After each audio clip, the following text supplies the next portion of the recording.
की कहानी पर आते हैं। आजाद हिंदुस्तान में 1947 से लेकर अब तक 2021 तक एक ही ऐसा मामला हुआ जब किसी स्टेट के मुख्यमंत्री, चीफ मिनिस्टर की मौत जंग के दौरान एक फाइटर प्लेन की वजह से हुई। 1965 में भारत और पाकिस्तान के बीच जंग जारी थी और इस जंग को लेकर लगातार तनाव दबाव सब कुछ बना हुआ था। और इसी जंग के दौरान एक मुख्यमंत्री पाकिस्तानी एक फाइटर प्लेन का निशाना बनते हैं और ये मुख्यमंत्री उस वक्त खुद एक दूसरे चार्टर्ड प्लेन में सवार थे और आसमान में ही इस प्लेन को के ऊपर हमला होता है, गोलियां दागी जाती हैं और ये प्लेन जमीन पे गिरता है और चीफ मिनिस्टर की मौत हो जाती है।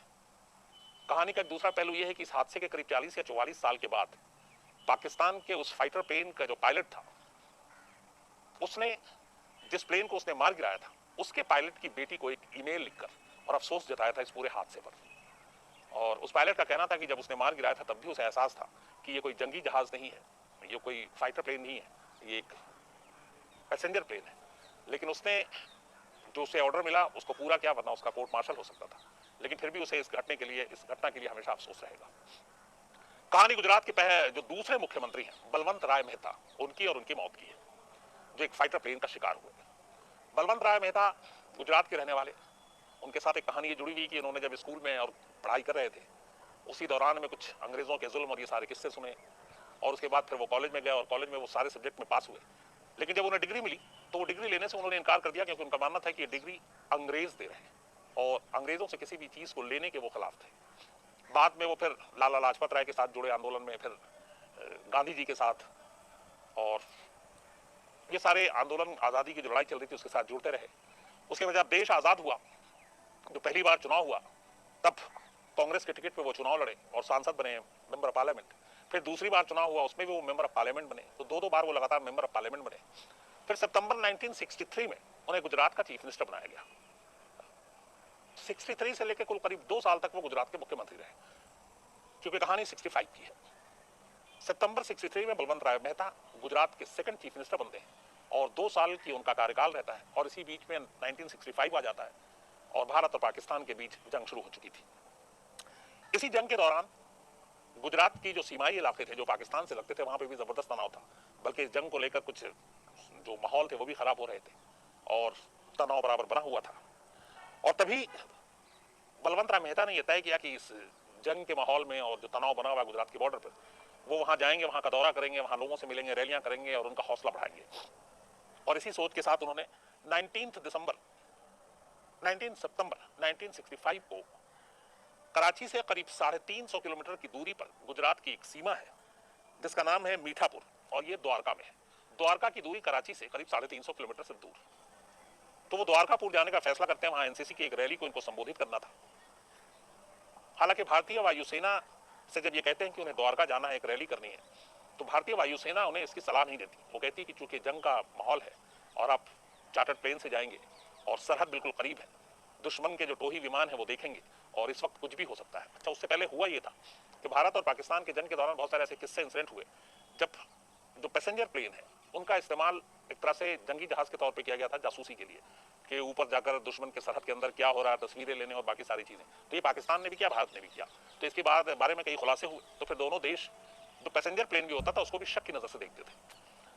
दुनिया में 2 ही ऐसे प्लेन हैं, जो एक तो यूनाइटेड नेशन और दूसरे रेड क्रॉस, जिनके प्लेन के ऊपर बहुत बड़ा बड़ा बोल्ड लिखा होता है, रेड क्रॉस या यूनाइटेड नेशन। तो उससे क्या होता है कि अगर वो किसी भी सरहद में दाखिल हो तो दूर से ही पता चल जाता है कि ये रेड क्रॉस का है या यूनाइटेड नेशन का है, तो उसके ऊपर फिर हमला नहीं होता।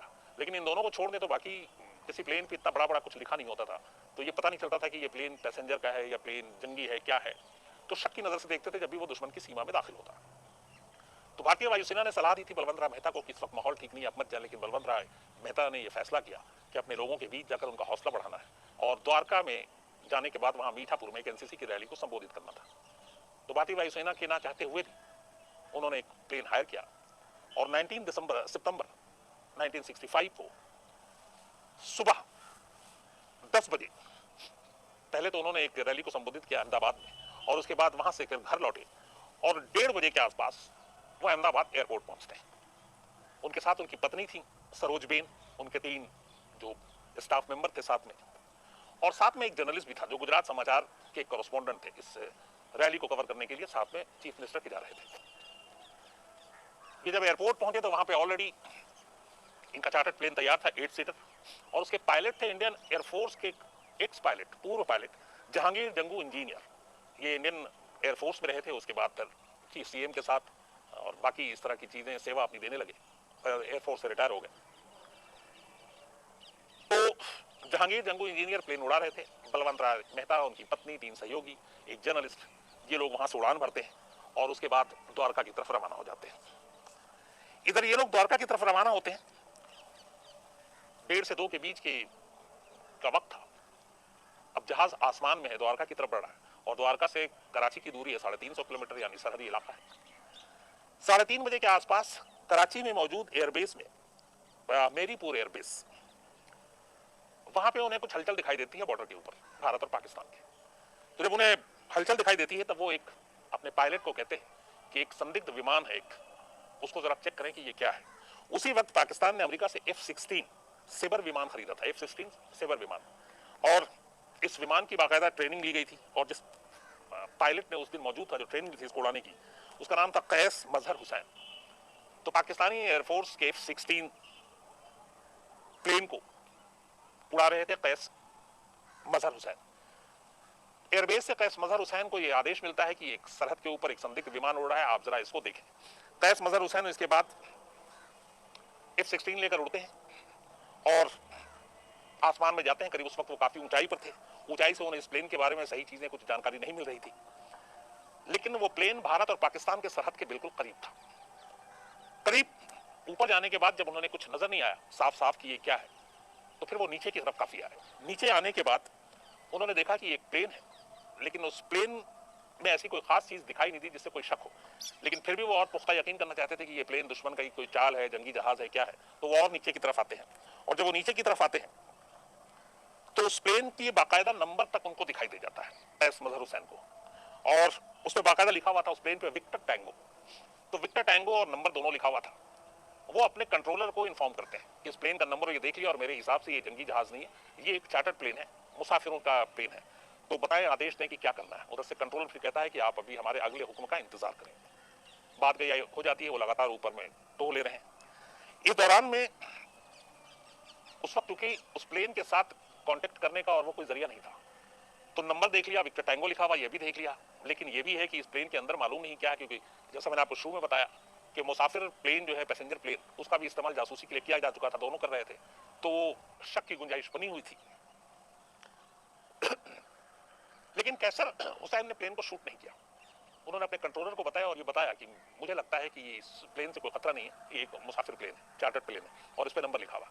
दूसरा एक और भी जो चीज हुई जिससे उन्हें लगा कि ये प्लेन खतरा नहीं है, वो ये कि जब ऐसा कोई सिचुएशन आता है, अगर किसी प्लेन को आप कांटेक्ट नहीं कर पा रहे हैं एटीसी के थ्रू और उसके पायलट से, तो एक और इशारा होता है जो ट्रेनिंग में सिखाया जाता है, वो ये है कि अगर कोई दुश्मन का जहाज उसको आपको वार्निंग देनी है, तो वो अपनी जो उसके विंग्स हैं वो उसको ऊपर नीचे करता है, हिलाता है। तो विंग्स को ऊपर नीचे हिलाने का मतलब ये होता है कि हम पे रहम कीजिए, हैव मर्सी ऑन मी। ये जो भी इन चीजों से जुड़े हुए हैं उन्हें पता होता है कि प्लेन जब हवा में है और उसके बाद अगर कोई दिक्कत है, किसी को शक है, उसे लगता है मार देंगे, दुश्मन समझ रहे हैं और आप वो नहीं है, तो फिर पायलट का काम है कि वो अपने विंग्स को हिलाना शुरू कर दे। तो विंग्स के हिलाने का मतलब ही ये होता है कि आप हमें बख्श दें, हम पे रहम करें, हैव मर्सी ऑन मी। तो कैसर हुसैन ने देखा कि उस प्लेन के जब ये करीब गए तो उसे भी लगा कि ये पाकिस्तानी एयरफोर्स का प्लेन है, तो उसने अपने विंग्स हिलाने शुरू किए, और ये कैसर हुसैन ने देखा, इन्होंने कंट्रोल रूम में को फिर बताया वापस कि ये विंग्स से भी इशारा दे रहा है, तो मुझे लगता नहीं है कि ऐसा कुछ इसमें है। लेकिन फिर एक डाउट था कि इतने सरहद के करीब है, हो सकता है ये सरहद के अंदर की तस्वीरें ले रहे हैं, फौज की मूवमेंट की तस्वीरें ले रहे हैं, तो ये भी बात थी। अब इस दौरान उधर कंट्रोलर के जरिए कैस हुसैन को ये संदेश मिलता है कि आप लगातार उस प्लेन पर नजर रखें, आगे क्या करना हम बताएंगे। इस पूरी चीज में करीब 3 से 4 मिनट का वक्त बीत जाता है, और कैसर हुसैन अब काफी नीचे की तरफ अपनी प्लेन को उड़ा रहे हैं, और उन्हें डर इस बात का है कि जितनी नीचे वो उड़ा रहे हैं उससे वापस बेस पे पहुंचने में मुश्किल हो जाएगा, उससे पहले ईंधन यानी पेट्रोल खत्म हो जाएगा। तो ये भी खतरा था, और वो लगातार कहने कि मैं बहुत नीचे उड़ रहा हूँ, फटाफट मुझे आदेश दीजिए कि क्या करना है, और अगर ज्यादा देर हुआ तो शायद मेरा ईंधन खत्म हो जाएगा और कुछ भी हो सकता है। 4 मिनट के बाद कंट्रोलर से उनको मैसेज आता है कि इस प्लेन को शूट कर दो।